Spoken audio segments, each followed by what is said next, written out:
Welcome to Kush News, the newscast of the African diaspora.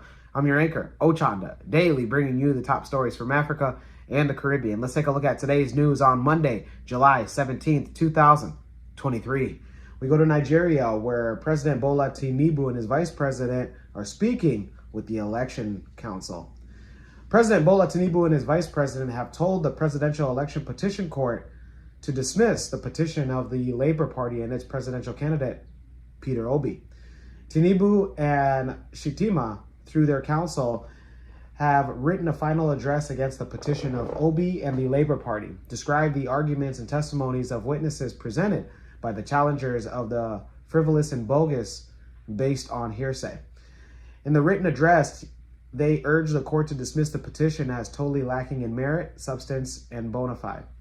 They argue that the remote contention of the petitioners that his client's election should be canceled for not scoring 25% of or 1/4 of the votes recorded in the federal capital territory, and it's not backed by any fact known to the law, as the use of "and" in the Constitution is conjunctive and not disjunctive. The judges cannot perform miracles in the handling of civil claims, said a spokesperson, and at least all manufacture evidence from the purpose of assisting a plaintiff win this case. Bola Tinubu was inaugurated as president of Nigeria back on May 29th, 2023. Those in Nigeria, let us know if you also agree with the president or if you agree with the opposition, Peter Obi. Let's go to East Africa, where Seychelles is now moving towards digitization for its maritime services. The Seychelles Port Authority is digitalizing its services with the launch of a management information system known as PVMIS, with the aim to take and make them more efficient and faster. The project is expected to be fully operational by January 2024, and the final details will be worked out in the coming months. The whole project will be trialed before the full launch so that the issues raised can be addressed. Agencies and organizations involved in all the port's operations on Friday met with an open discussion forum to address concerns and give suggestions to make the system better for everybody. The PVMIS is a centralized information system where all the forms, such as the departure port, before the boats can go on or about their business, can be filled out earlier and in real time. A spokesperson said that the importance of this system is that everyone working at the port will be linked to a central system to ensure that they will all be working with the same information. During the discussions, a number of issues were raised, such as internet access for all the vessels themselves and the system necessities and internet connection with a link with the custom system, among others. Seychelles is part of the International Maritime Organization, and this project is part of the standards set by the Convention of Facilitation of International Maritime Traffic.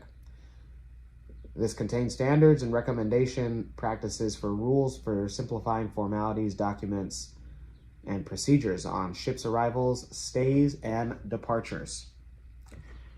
Those in Seychelles, let us know on if you are in the maritime industry in Seychelles and how you feel this will make things a lot easier for you. Let's go to the Caribbean and end it there. We go to Dominica, where there will be new rules for CBI applicants. Authorities will begin today on mandatory interviews of all applicants to the Citizenship by Investment program, as the country seeks to cooperate with international stakeholders and increase due diligence processes with the aim of reducing threats posed by illicit actors.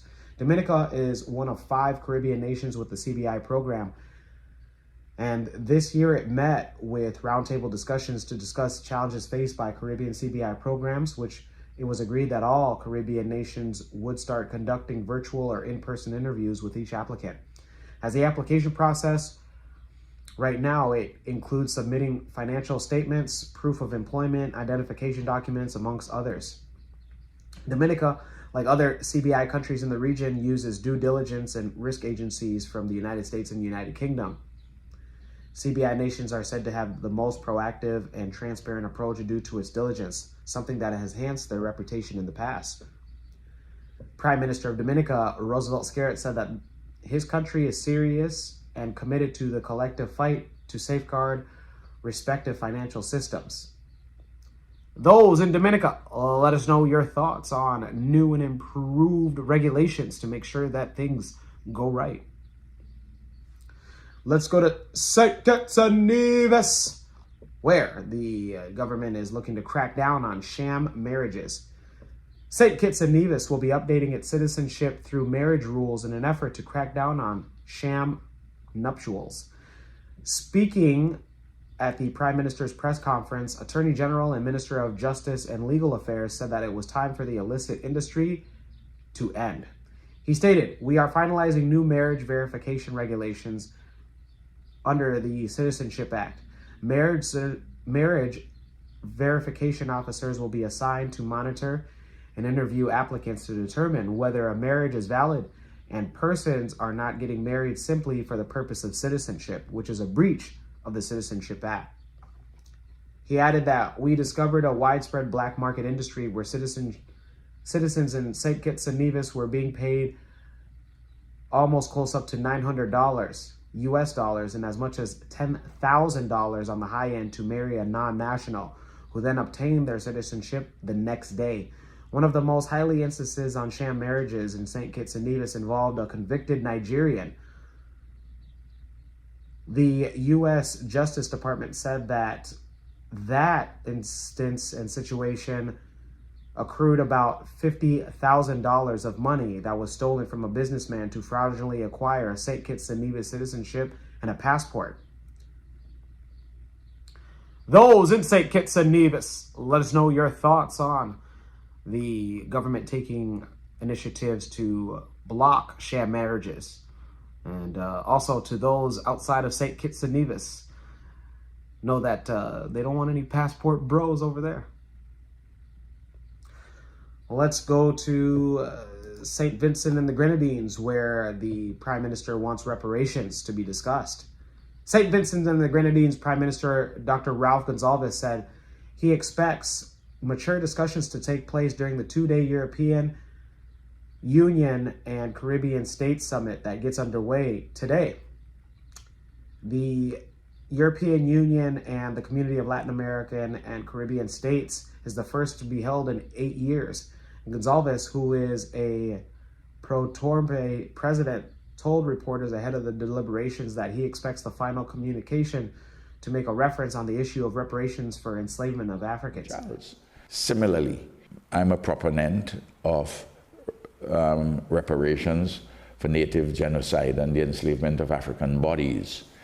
And he is in favor of a constructive conversation, a mature conversation. What does that process of reparations look like to you and the people of St. Vincent? Well, it's a complicated matter, but their legacies of underdevelopment linked to native genocide and the enslavement of African bodies, that you need to help us in a very special way.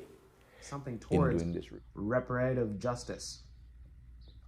Gonsalves said that the intention is for the Caribbean people to work together with Europe on those matters and to repair the historical legacies of underdevelopment resulting from native genocide and the enslavement of African peoples.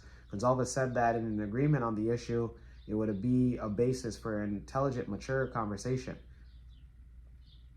Those in St. Vincent and the Grenadines, let us know on your thoughts on you guys' Prime Minister doing his best in Europe today and tomorrow to make sure that reparations has been brought up.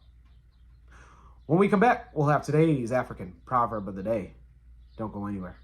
What's going on? I'm MC Cadero, and I'm here at a graduation party. Double graduation party that I was booked for. That's right, you can also book me with 15 years experience. It's www.mccadero.com. See you soon. Welcome back. Let's take a look at today's African proverb of the day, and it comes to us from South Africa. Jerusalem. Yeah. From all my South African watchers, I got a question. Did you guys ever think that Amapiano would be as big as it is right now on the African continent and then in the diaspora? I'm curious because it's pretty big. And it reads, the jungle is stronger than the elephant. Once again, the jungle is stronger than the elephant. South African proverb. Absolutely. You can only be as big and as powerful as it is, but there's always something bigger. Let me know your interpretation of today's African proverb of the day, as well as your thoughts, views, questions, comments, and concerns on the top stories. Don't forget to like this and every other episode.